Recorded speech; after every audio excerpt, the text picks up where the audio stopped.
listen from the brain, seeing the beauty through the.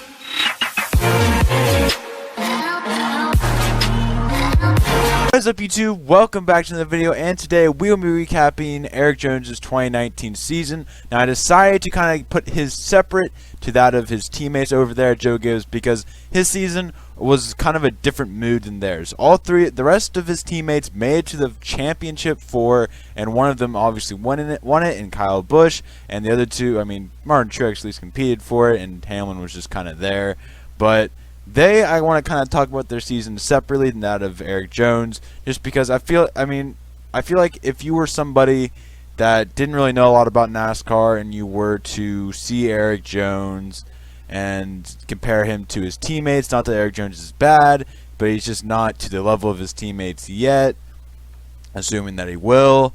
And you'd kind of probably be surprised that he's driving on the same team as them. That's not necessarily why I did it. It's kind of a part. I just feel like I need to have a video focusing on the 3 championship drivers and have one on Erik Jones. Plus, I kind of want to dip in to a little bit of the public perception of Erik Jones. And I feel like that would be easier to do with just a separate video. So we're going to go ahead and get into the video. But actually, before we do that, make sure you like, hit the subscribe button, and comment down below your guys' thoughts if you guys do enjoy. And let's get into today's video.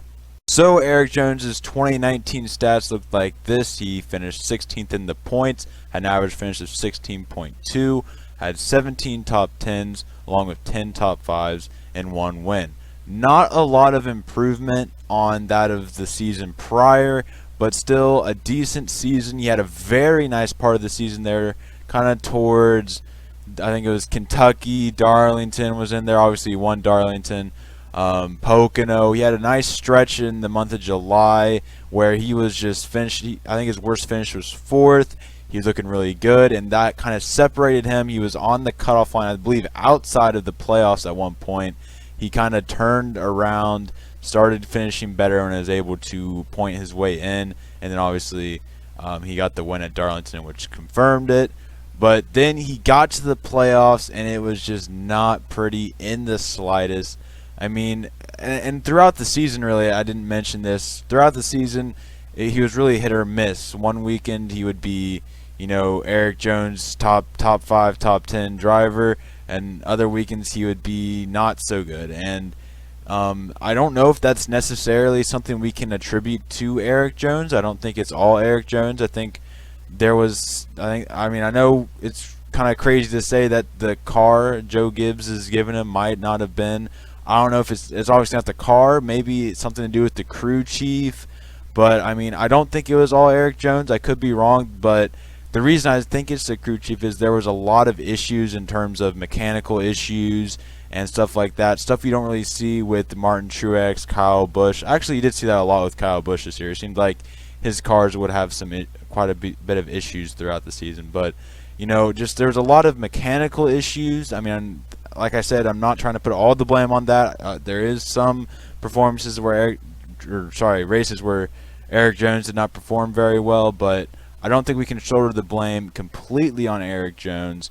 At the beginning, at Richmond, he was in 4th. He at least had a good race there. I believe that was the first race, so he's looking good. And then he failed post-race inspection, which then put him to the rear of the field. So that's obviously not in his control. He got into a crash. I personally did not see the crash, so I can't tell if that was his fault or not. A crash is a crash. And then I believe the last race, the cutoff race at the Roval, I believe he got another wreck or something like that. But like I said, it just was not a great start, and I think that's really something that's holding him back is the consistency. And that's, if you look, even with the inconsistency, he still put up a great effort and a great season. But in order to go to the next level, he's going to have to fix those consistencies. Alright, so up until the point of July where he really hit his stride, he was getting really great finishes and finally got a win at Darlington. That was in the month of August, but still counts in that stride that I was talking about. Before that, a lot of people were saying Christopher Bell was going to take his spot, and with Christopher Bell winning races, it put a lot of pressure on Joe Gibbs. And as you know, Erik Jones wasn't looking too hot, then it just looked a lot better as a better option for Erik Jones to be kicked out in favor of Christopher Bell. Luckily, this was not the case. Christopher Bell is going to the 95, and Erik Jones stays in the 20 for at least one more year, hopefully a long time. But I want to kind of touch on something that I don't understand, and that is Erik Jones getting a lot of hate. I mean, hate's a strong word. I don't think there's anybody out there that really hates him, but a lot of people are very quick to say, well, he's underperforming. You know, he's one of the worser. Is that a word? I'm thinking lesser, like a lesser worser kind of combination. Like, you know, he's not flashy like, you know, Chase Elliott, I guess, supposedly is, and Ryan Blaney. Ryan Blaney's flashy. Who are we kidding? But you know, he's not as flashy as them. He gets his finishes, and you don't even notice that he's in the top 5. But a lot of people just don't think he should be in the ride, and think that because he's not performing as good as his teammates, that he's underperforming in the equipment. And I guess I disagree. I mean, obviously that it's showing that he could be better, but I don't think that it's fair to compare him to 3 of the top drivers in the sport. And I don't think Christopher Bell is going to be the 4th driver that will be 4 of the top 5. Sorry. Let me use my words. I don't think Christopher Bell going into the 20 car will be any different. I don't think he will become, if you look at the situation with Daniel Suarez and Martin Truex Jr., Joe Gibbs saw the opportunity to put another of the top 3. He had 2 top 5 drivers in the sport, and then he saw an opportunity to get a 3rd. That's understandable. If you can somehow get Kevin Harvick or Chase Elliott in the 20 car, okay, I just kind of gave away my top 5. Joey Logano, Brad Keselowski, Chase Elliott, all interchangeable for me. Chase Elliott was the first of the 3 to pop into my head. But if you can get any of those 3, including Kevin Harvick, if you can get any of those in that 20 car, by all means, do it. But I don't know if, unless, you know, he's got a genie and, you know, this is his last wish to get Chase Elliott in the 20 car, I don't think he's going to get it. And even when we're talking about Chase Elliott, he did not have, I mean, if you take away the wins column, he didn't have that much of a better season. He was more consistent, don't get me wrong. He had a better average finish, but his top 5s and top 10s were not much more than that of Erik Jones.